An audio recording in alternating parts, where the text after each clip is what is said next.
Good morning, sir. Good morning, students. Good morning, students. Good morning, sir. Am I Morning, audible sir. properly? Yes, Yes, sir. sir. Yes, sir. Yes, sir. Audible. Okay. Now, just stop saying good morning. Let me see the yesterday's attendance first. Okay. There were many students who were absent yesterday. Okay. And this is not a good sign.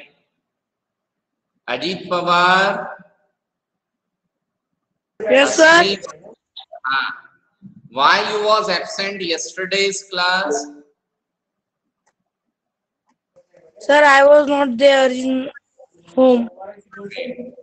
Then yesterday Asmi Manthawar was absent. Sir, I was there. You was there with which number? Just a minute, Asmi. Yesterday 5545. Just a minute. अरे यार, ये बच्चे भी ना.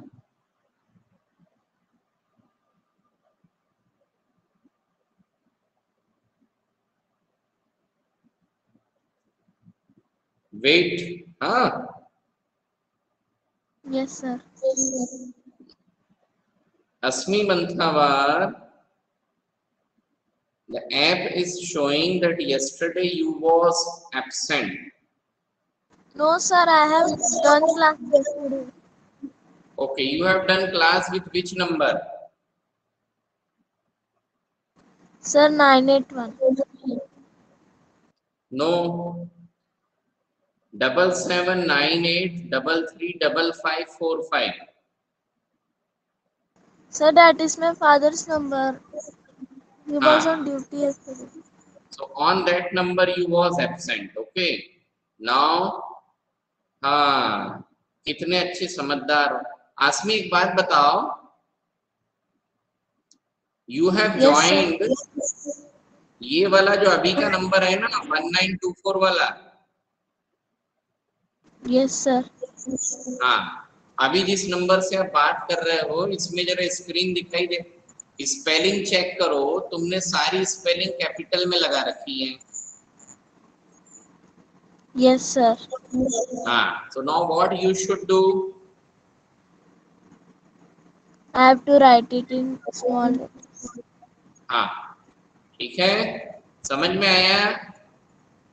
Yes, sir. Because it disturbs the alphabetical order for taking the attendance. Okay, sir. हाँ, चलिए, ले. So yes, Vani Trivedi, Jay Korase. Am I audible to both of you?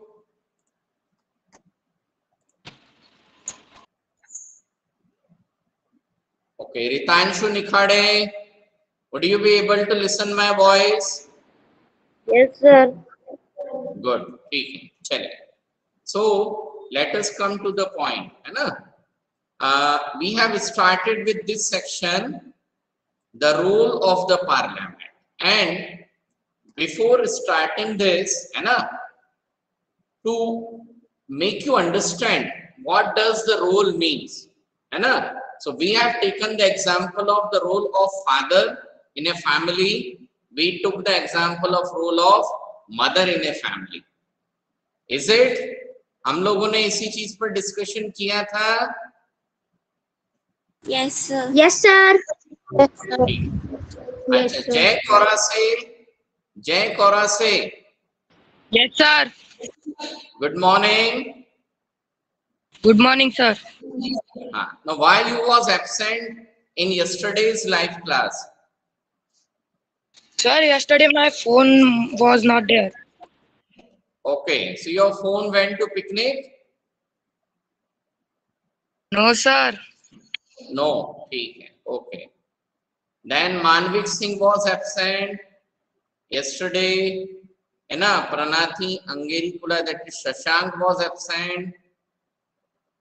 Rashmi Balki. Yes, Rashmi Balki. Are you present today? Sachin Khere, sorry, Sachi Khere.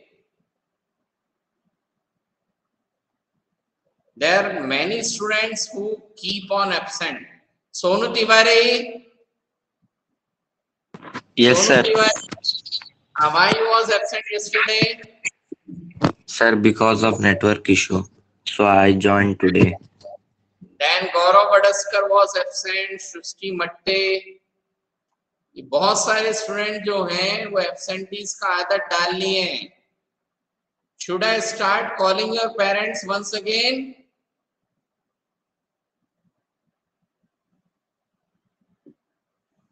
चलो okay ठीक है. So the role of the parliament, इसको हमने बहुत अच्छे से discuss किया था अक्षर. कल हमने इसके लिए एग्जाम्पल लिए थे कि what is the role of the mother father, है ना. चलो, so let us start with the section which is given in our text book और सिलेबस. ठीक है. So the role of the parliament. Vivek बारे, मेरी आवाज आ रही है? Yes, sir. So created after 1947, the Indian Parliament is an expression of the faith that the people of India have in principles of democracy. इसका क्या मतलब है कि 1947 में इंडियन पार्लियामेंट बनने के बाद इंडियन पार्लियामेंट जो है वो इस बात को शो करती है कि देश के लोगों का किसमें विश्वास है, डेमोक्रेसी में विश्वास है. इसीलिए 1947 से लेकर आज तक लगभग 75 to 77 इयर्स हो गए हैं. हिंदुस्तान में रेगुलर कौन से फॉर्म ऑफ गवर्नमेंट रही है? डेमोक्रेटिक फॉर्म ऑफ गवर्नमेंट रही. एक These are the participation by people in the decision making process and the government by consent. तो डेमोक्रेसी में विश्वास क्यों है? क्योंकि लोग किस चीज में विश्वास करते हैं? Participation by people in decision making process. लोगों का किसमें पार्टिसिपेशन है? डिसीजन मेकिंग प्रोसेस में. यानी इस देश के लोग अपने रिप्रेजेंटेटिव के जरिए देश में क्या करते हैं? शासन करते हैं. Government by consent. गवर्नमेंट किसके जरिए बनी है? गवर्नमेंट किसकी मंजूरी से बनी है? गवर्नमेंट किसने बनाई? People of the country. यहां तक बात आई समझ में? Yes, sir. Yes, sir. Yes, sir. Yes, sir. The parliament. Yes, sir. Good, better. The parliament in our system has immense power because it is the representative of the people. हमारे country की जो parliament है, it has immense powers. हमारे देश में कानून बनाने की ताकत, डिसीजन मेकिंग अथॉरिटी, सब कुछ किसको है? पार्लियामेंट को दिया हुआ है. किसको दिया हुआ है? Parliament. क्यों? Parliament. हाँ, सो पार्लियामेंट को इतनी पावर क्यों दी है? Because it is the representative of the people. ठीक है. हमारे कंट्री की जो पार्लियामेंट है, it is the representative of the people. यानी हमारे कंट्री के लोगों को रिप्रेजेंट कौन करता है? पार्लियामेंट करती है. ठीक. Elections to the parliament are held in a similar manner as they are for the state legislature. ठीक है. हमारे कंट्री में जो पार्लियामेंट है ना, कंट्री की जो पार्लियामेंट है उसको इलेक्ट करने के लिए इलेक्शंस होते हैं. ठीक. ये इलेक्शन वैसे ही होंगे जैसे किसके लिए होते हैं? State legislature. अब ये लाइन क्यों लिखी है? क्योंकि स्टेट लेजिस्लेचर मतलब स्टेट गवर्नमेंट को इलेक्ट करने के लिए जो इलेक्शन है, ये प्रोसेस आप लोगों को 7th स्टैंडर्ड में पढ़ाई गई थी। ध्यान है या नहीं है? Yes sir. है ना? 7th स्टैंडर्ड में, in 7th standard you had in your syllabus the process of making state legislature. So the Yes, way sir. yes, the way elections took place for the state legislature, in the same way there were elections held for the parliament. Okay? Now the Parliament of India has 2 houses. The Parliament of India has 2 houses. Indian parliament में कितने houses होते हैं? 2 houses. 2 houses. 2 houses. आप इसको ऐसे समझ सकते हैं कि स्टैंडर्ड 8 में कितने सेक्शन हैं? 2 सेक्शन। ठीक, तो इसी तरीके से हमारे पार्लियामेंट में भी 2 सेक्शन हैं। जस्ट हिस्टोरिकल प्रोसेस के हिसाब से वो 2 सेक्शंस को सेक्शन ना बोल करके क्या बोलते हैं? हाउसेस बोलते हैं। क्या बोलते हैं? Houses. Houses. In India, the parliament has 2 houses. Okay. Now, these 2 houses are called as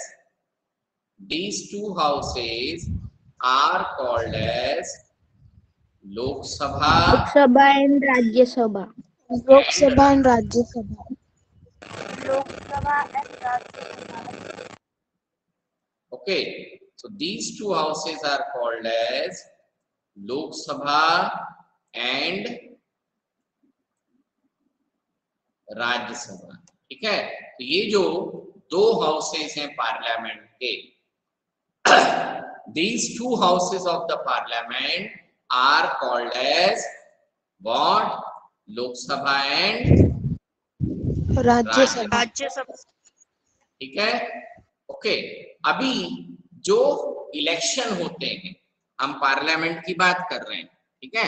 तो पार्लियामेंट में जब पार्लियामेंट का फॉर्मेशन है तो लोकसभा के भी इलेक्शन होंगे और राज्यसभा के भी इलेक्शंस होते हैं।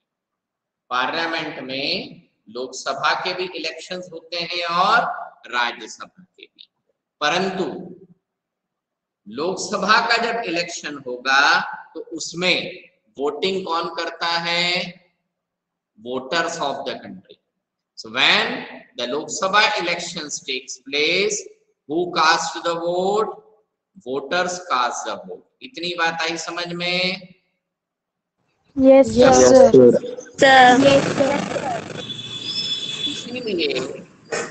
इसीलिए हमारे कंट्री के जो सिटीजन्स हैं, वानी त्रिवेदी बेटा तुरंत बंद कर दिया करो। इसीलिए हमारे कंट्री में जब इलेक्शंस होते हैं पार्लियामेंट के लिए, ठीक है, तो हम लोगों को ओनली कौन से इलेक्शंस के बारे में पता चलता है? लोकसभा इलेक्शंस के बारे में। हमें किस इलेक्शन के बारे में पता चलता है? लोकसभा। ओके, त्रिनाथ अरेंडवार माइक बंद करो। Yes, sir. ठीक है, हमें सिर्फ किस इलेक्शन के बारे में पता चलता है? लोकसभा इलेक्शन। ओके, राज्यसभा के भी इलेक्शंस होते हैं, परंतु राज्यसभा इलेक्शंस में कंट्री के सिटीजन पार्टिसिपेट नहीं करते। इसलिए राज्यसभा के इलेक्शंस हुए, ये बात हम लोगों को कंट्री के सिटीजन्स को पता नहीं चलती। अब अभी मैं फिलहाल में आप लोगों को कौन सी प्रोसीजर बताऊंगा? लोकसभा इलेक्शंस। ठीक है, अभी हम राज्यसभा इलेक्शंस की प्रोसीजर पर ध्यान नहीं देंगे ना। सो आगे बढ़ते हैं। So the Lok Sabha is usually elected once every 5 year. ठीक है, जो लोकसभा इलेक्शंस हैं, लोकसभा के चुनाव यूजुअली वंस एवरी 5 ईयर, हर 5 साल में कितनी बार होते हैं? एक बार, वन टाइम। हाँ। So the country is divided one time, ने 5 साल में एक बार होंगे। अब इसके लिए क्या करेंगे? The country is divided into numerous constituency. हमारा जो पूरा देश है, इस देश को अलग अलग पार्ट में डिवाइड किया जाता है और उसे क्या कहते हैं? कॉन्स्टिट्यूएंसीज। क्या कहते हैं? कॉन्स्टिट्यूएंसी। ये जो अलग अलग डिवीजन हम करते हैं, किसके लिए? एक रिप्रेजेंटेटिव इलेक्ट करने के लिए। तो वो जो कंट्री को अलग अलग पार्ट में डिवाइड करते हैं, ठीक है, तो उसको क्या कहते हैं? उस डिवीजन को इलेक्टोरल कॉन्स्टिट्यूएंसी। क्या कहेंगे हम?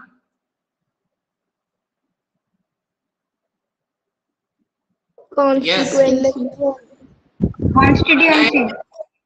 प्रणय, उसे हम क्या, प्रणय हम उस डिवीजन को क्या कहेंगे? Electoral constituency. इतनी बात आई समझ में? Yes sir. अच्छा, जैसे तुम्हारे मोबाइल में अभी तुमने जब बोला प्रणय, तो ऑडियो आया था? Yes sir.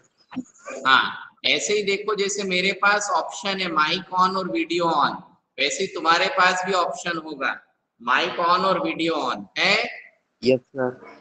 Yes sir. हाँ बेटा, वीडियो ऑन करो। I want to see your face.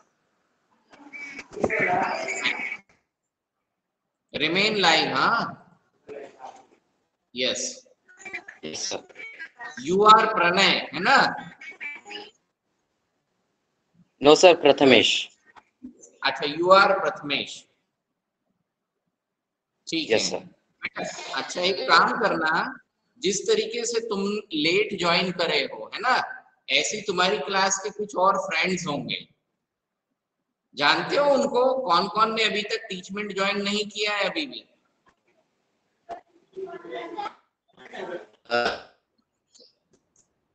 So you tell your friends to join the teachment. ठीक है? Prathamesh, are you listening? Prathamesh,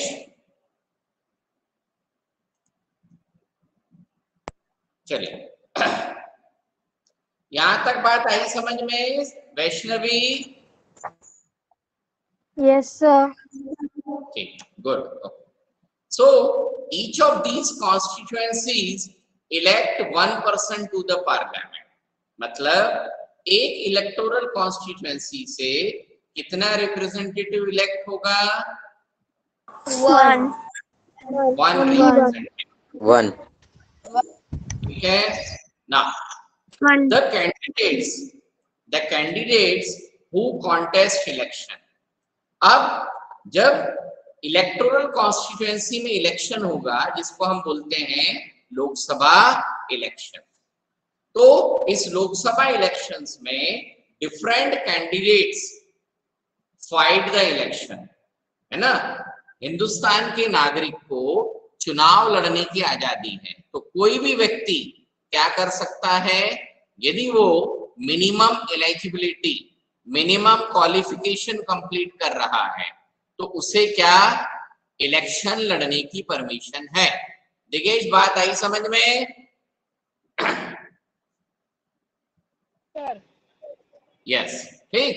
तो कंट्री के सारे सिटीजन्स को चुनाव में खड़े होने की, चुनाव लड़ने की परमिशन है।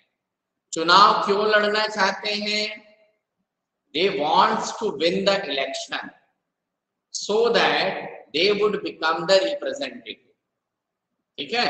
So the candidates who contest election, वो कैंडिडेट जो इलेक्शन लड़ते हैं, चुनाव लड़ते हैं, they usually belong to different political parties. ये जो कैंडिडेट्स हैं वो अलग अलग पॉलिटिकल पार्टीज को बिलोंग करते हैं। यहाँ तक बात आई समझ में? Yes, sir. Yes, sir. So the candidates who contest election, the candidates who contest elections usually belong to different political parties. Okay, यहाँ तक बात आई समझ? Yes, sir. Yes, sir. Yes, sir. Yes, sir. Just Yes, a sir. minute. Yes. Sir. Just a minute बेटा, let me take out the page, क्योंकि मैं क्या है इसको ब्रॉड करके कर रहा हूँ ना, तो पेज, चलिए ये वाले पेज में तो ओनली डेटा दिया है, that we'll discuss later on now. So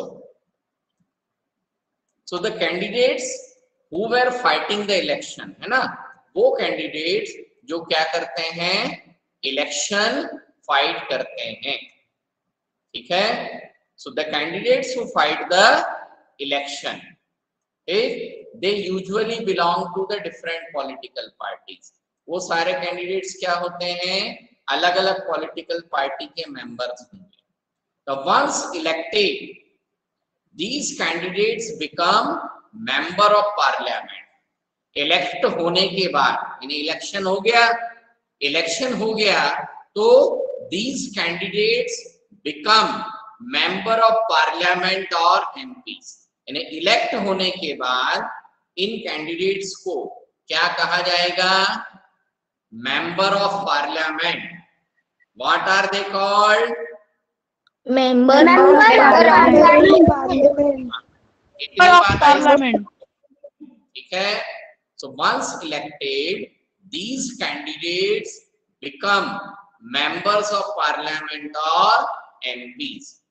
एक बार इलेक्ट होने के बाद इन कैंडिडेट्स को क्या कहा जाता है, member of parliament, short form में बोलते हैं MP.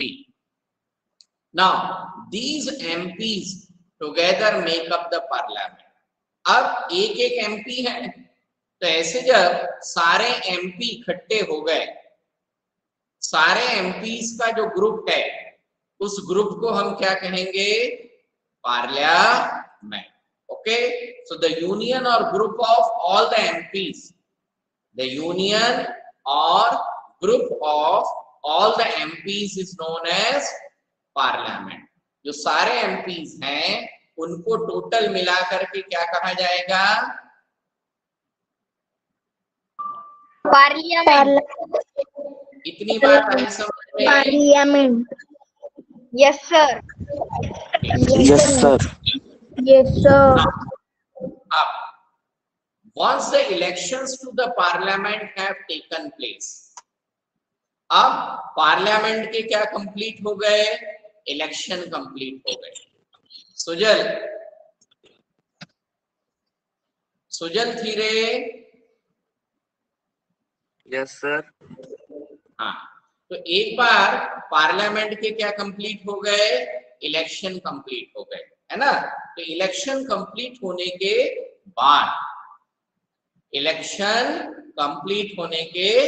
बाद, the parliament needs to perform the following function. यानी इलेक्शन होने के बाद में कंट्री की पार्लियामेंट को इतने सारे काम करने पड़ते हैं. इतनी बात आई समझ में? Yes, sir. सो Yes, sir. Yes, sir. तो यहाँ पर क्या लिखा है कि the parliament needs to perform the following function. यानी पार्लियामेंट को ये फंक्शंस परफॉर्म करने पड़ेंगे.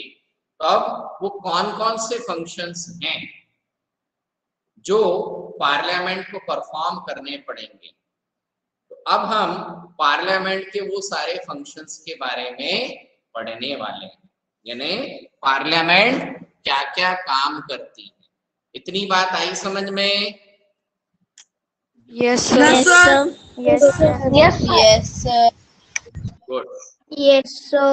तो पार्लियामेंट Yes, sir.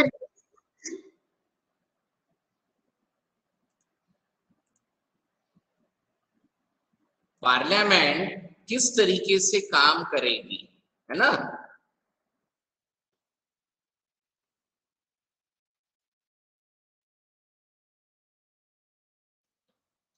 पार्लियामेंट किस तरीके से काम करेगी उसके लिए जिस 2 मिनट, है ना,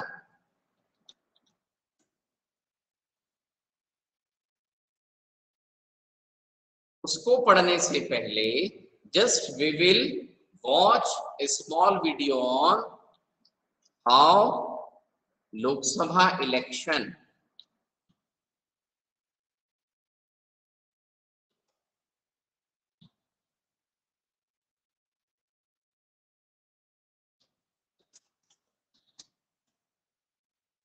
वीडियो हम छोटा सा देखते हैं, ठीक है? Election process in India. ठीक, अभी इसको थोड़ा ध्यान से देखना। हाँ बेटा, just a minute. Hello friends, आज हम लोग डिटेल में डिस्कस करेंगे इलेक्शन सिस्टम ऑफ इंडिया। ये तो हम सब जानते ही हैं कि किसी भी देश को चलाने के लिए एक गवर्नमेंट की जरूरत होती है। बात करते हैं इंडिया की। इंडिया एक डेमोक्रेटिक कंट्री है और डेमोक्रेसी का मतलब होता है कि हम अपनी सरकार खुद चुनते हैं वोटिंग के द्वारा। हाल ही में हमने 2019 इलेक्शन में मोदी सरकार को चुना है। दुनिया की जितनी भी डेमोक्रेटिक कंट्रीज हैं वहाँ इन जनरल 2 प्रकार की गवर्नमेंट देखने को मिलती है। पहली है पार्लियामेंट्री फॉर्म ऑफ गवर्नमेंट और दूसरी है प्रेसिडेंशियल फॉर्म ऑफ गवर्नमेंट। तो आप ध्यान से सुनो, what is it? Parliamentary. Parliamentary. And second is president of government। ठीक है? अब डेमोक्रेसी है ना 2 प्रकार से चल रही है।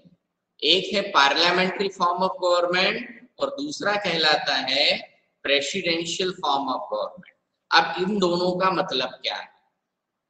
तो जब हम कहते हैं पार्लियामेंट्री फॉर्म ऑफ गवर्नमेंट, इसका मतलब कंट्री के सिटीजन्स क्या करेंगे? पहले अपने रिप्रेजेंटेटिव्स इलेक्ट करेंगे और वो रिप्रेजेंटेटिव मिल करके क्या फॉर्म करते हैं? गवर्नमेंट फॉर्म करते हैं। ठीक है? इस प्रकार से जब डेमोक्रेसी चलती है तो वो क्या कहलाती है? Parliamentary form of democracy. इतनी बात आई समझ में? Yes, sir. Yes, Yes, sir. Yes, sir. ध्यान, मैं फिर से रिपीट करूंगा। जब कंट्री के सिटीजन अपने रिप्रेजेंटेटिव्स इलेक्ट कर लेंगे और ये सारे रिप्रेजेंटेटिव मिल करके क्या फॉर्म करेंगे? गवर्नमेंट फॉर्म करेंगे और उस गवर्नमेंट को कंट्रोल करेंगे। तो इस प्रकार का जो डेमोक्रेटिक सिस्टम होता है उसे पार्लियामेंट्री फॉर्म ऑफ डेमोक्रेसी कहते हैं। Vani Trivedi, you only have to speak. इतनी बात आई समझ में? Yes, sir. ठीक ना। अब दूसरा यहां पर दिया हुआ है प्रेसिडेंशियल फॉर्म ऑफ डेमोक्रेसी। तो प्रेसिडेंशियल फॉर्म ऑफ डेमोक्रेसी क्या होगी? यहां पर है तो डेमोक्रेसी, परंतु कंट्री के सिटीजन रिप्रेजेंटेटिव इलेक्ट करने के बजाय क्या इलेक्ट करेंगे? प्रेसिडेंट इलेक्ट करेंगे। क्या इलेक्ट करेंगे? President. और अब ये जो प्रेसिडेंट हैं, ये प्रेसिडेंट फिर क्या करेंगे? अपनी मर्जी से गवर्नमेंट फॉर्म करेंगे, यानी उस गवर्नमेंट पर डायरेक्टली किसका कंट्रोल होगा? प्रेसिडेंट का कंट्रोल। गवर्नमेंट पर कंट्रोल किसका होगा? प्रेसिडेंट। मेरी कही गई इतनी बात समझ में आ गई दिगेश? दिगेश बाहर हटे। मेरी कही गई बात यहाँ तक समझ में आई? Yes sir. गुड। तो जब इस प्रकार से प्रेसिडेंट के जरिए गवर्नमेंट फॉर्म होगी, गवर्नमेंट पर प्रेसिडेंट का कंट्रोल होगा, तो वो क्या कहलाएगा? Presidential form of government. यहां तक कोई doubt? No sir. No doubt sir. चलिए आगे बढ़ रहे हैं। कंट्री में गवर्नमेंट वोटिंग के द्वारा की जाती है। लेकिन हम ये कैसे समझें कि government parliamentary form of government है या प्रेसिडेंशियल? ये समझने के लिए हमें उस गवर्नमेंट के एग्जीक्यूटिव और लेजिस्लेचर के बीच के रिलेशन को समझना होगा। एग्जीक्यूटिव यानी सरकार, which includes प्राइम मिनिस्टर और उसकी कैबिनेट, और लेजिस्लेचर यानी लॉ मेकिंग बॉडी, या कहें कि वो संस्था जो लॉज बनाती है या पुराने लॉज को अमेंड करती है। सभी इलेक्टेड मेंबर्स यहीं बैठते हैं, इंक्लूडिंग प्राइम मिनिस्टर और उनके कैबिनेट मिनिस्टर्स भी। पार्लियामेंट्री फॉर्म ऑफ गवर्नमेंट में एग्जीक्यूटिव जो है वो लेजिस्लेचर के प्रति रेस्पॉन्सिबल होता है, जबकि प्रेसिडेंशियल फॉर्म ऑफ गवर्नमेंट में ऐसा नहीं होता। रेस्पॉन्सिबल का मतलब होता है कि प्राइम मिनिस्टर और उसकी कैबिनेट तभी तक सरकार में रह सकती है जब तक पार्लियामेंट को उन पर और उनकी पॉलिसीज पर पूरा कॉन्फिडेंस है। अगर पार्लियामेंट के सदस्यों का सरकार से विश्वास उठ गया तो वो नो कॉन्फिडेंस मोशन लाकर सरकार गिरा सकते हैं। ऐसी सरकार को पार्लियामेंट्री फॉर्म ऑफ गवर्नमेंट कहा जा सकता है। अब देखते हैं non responsible form of government, जो हमें अमेरिका में देखने को मिलती है। यहाँ पर एग्जीक्यूटिव लेजिस्लेचर के प्रति रेस्पॉन्सिबल नहीं होता, मतलब यहाँ पे कोई नो कॉन्फिडेंस वाला चक्कर नहीं है। एक बार यहाँ प्रेसिडेंट बने मतलब अब 5 साल सरकार चलेगी ही चलेगी, चाहे आपको प्रेसिडेंट पसंद हो या नहीं, पॉलिसी से आप खुश हो या नहीं। हालांकि यहाँ पर भी प्रेसिडेंट को इम्पीच किया जा सकता है, लेकिन आपको पता है कि इम्पीचमेंट बहुत ही एक्सट्रीम और सीरियस केसेस में किया जा सकता है, किसी पॉलिसी के लिए नहीं। तो एक डेमोक्रेसी में नॉन रेस्पॉन्सिबल गवर्नमेंट को कहा जाएगा प्रेसिडेंशियल फॉर्म ऑफ गवर्नमेंट। हमारी कॉन्स्टिट्यूशन ने स्टेट और सेंटर दोनों के लिए प्रेसिडेंशियल फॉर्म ऑफ गवर्नमेंट को चुना है। आर्टिकल 74 और 75 हमें सेंटर के पार्लियामेंट्री फॉर्म की डिटेल्स देते हैं, जबकि आर्टिकल 163 और 164 से हमें स्टेट के पार्लियामेंट्री सिस्टम की डिटेल्स मिलती है। कॉन्स्टिट्यूशन ऑफ इंडिया मालूम है आप लोगों को? Yes Digesh? Hello? Yes sir. Yes sir. Yes sir.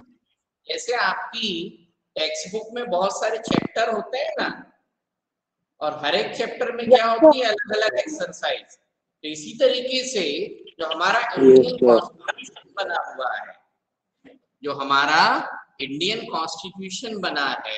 उस इंडियन कॉन्स्टिट्यूशन में भी अलग अलग चैप्टर हैं और अलग अलग एक्सरसाइजेस हैं। तो उनको क्या कहा जाता है? आर्टिकल। क्या कहा जाता है? आर्टिकल। तो जो हमारा इंडियन कॉन्स्टिट्यूशन है उसमें सेंटर मतलब सेंट्रल गवर्नमेंट कैसे बनती है, सेंट्रल गवर्नमेंट बनाने के नियम क्या है, तो वो सेंट्रल गवर्नमेंट के रूल्स एंड रेगुलेशंस किसमें लिखे हुए हैं? आर्टिकल 74 एंड 75 में। और स्टेट गवर्नमेंट कैसे बनेगी उसके नियम किसमें है? Article 163 and 164। ठीक है? Yes sir. चलिए यस सर। और प्राइम मिनिस्टर एक ही, सारी पावर्स प्रेसिडेंट के पास ही होती है। लेकिन इंडिया में जहाँ पार्लियामेंट्री फॉर्म ऑफ गवर्नमेंट है, यहाँ पर हम प्रेसिडेंट और प्राइम मिनिस्टर के रोल के डिफरेंस को ऐसे समझ सकते हैं कि president basically head of nation होता है, जबकि प्राइम मिनिस्टर होता है हेड ऑफ गवर्नमेंट। और yes, so who is the head of the nation? President. President. Head of the government. President. Prime Minister. Prime Minister. Prime Minister. Minister Prime यानी सरकार Minister. देश चलाने के लिए प्रेसिडेंट के काम काज में मदद करती है। अब ये देखते हैं कि सरकार प्रेसिडेंट की मदद करती कैसे है। तो होता क्या है कि सरकार को देश के लोगों ने चुना है और ये लोग देश की समस्याओं को समझते हैं, इसीलिए ये देश की समस्याओं को सुलझाने के लिए पार्लियामेंट में बिल पास करते हैं। और जब भी कोई बिल पार्लियामेंट में पास हो जाता है तो प्रेसिडेंट उस बिल को लॉ बनाना है या नहीं उसकी मंजूरी देते हैं। इस प्रोसेस को हम ऐसे भी समझ सकते हैं कि प्रेसिडेंट का काम है देश की समस्याओं को सुलझाने के लिए लॉज बनाना, जिसके लिए वो सरकार की मदद लेते हैं। तो अब हम आते हैं अपने मेन टॉपिक पर कि सरकार बनती कैसे है। इसके लिए हमें ये समझना होगा कि एक्चुअली पार्लियामेंट होता क्या है। पार्लियामेंट की जो ये बिल्डिंग आपको दिख रही है, इसके अंदर दो सेमी सर्कुलर हॉल है जिसे काउंसिल ऑफ स्टेट और हाउस ऑफ पीपल कहा जाता है। रुको, यहाँ पर लिखा है ना बेटा, council of state and house of people, दिखाई दे रहा है? Yes, sir. गुड। आप ध्यान से सुनो, मैंने अभी आपको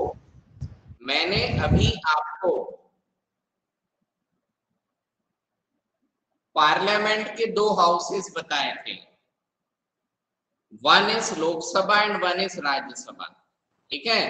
अब the same thing is written in English, है ना? Same thing is written in English. Vivek Parai, Hindi. Vivek Parai, Yes, sir. इन दोनों में से लोकसभा कौन सा है? जो स्क्रीन पे आपको दो हाउसेस दिखाई दे रहे हैं, इन दोनों में से लोकसभा कौन सी है? First one. Read out. Council of State. Council of state is Lok Sabha, ठीक है? वाणी त्रिवेदी, Yes, sir. हाँ, इन दोनों में से ये बताओ कि राज्यसभा कौन सी है?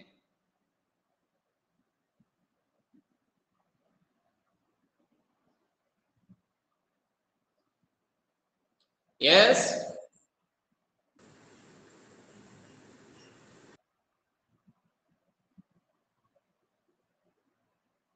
Sir, in Council of States and Houses of People, after. बेटा आप पूरा सुन रहे थे?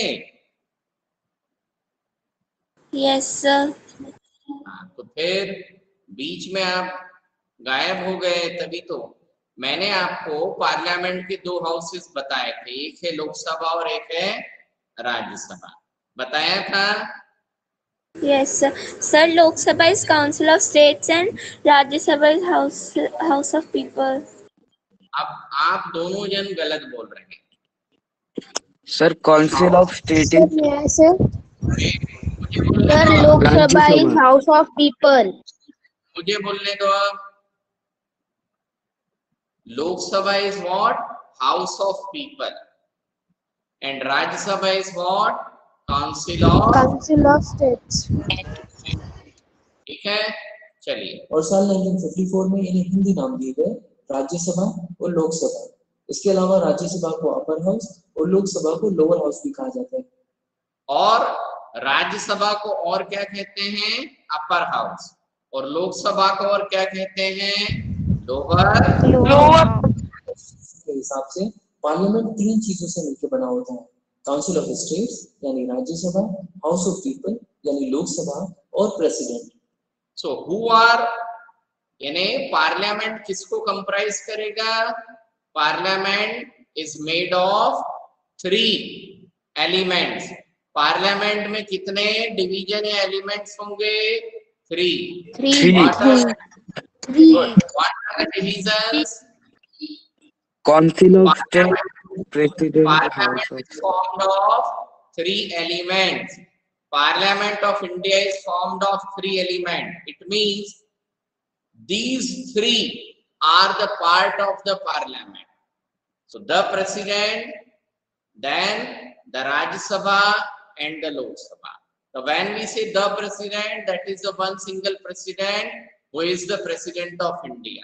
When we say the Rajya Sabha, it means all the representatives who are elected as a member of Rajya Sabha.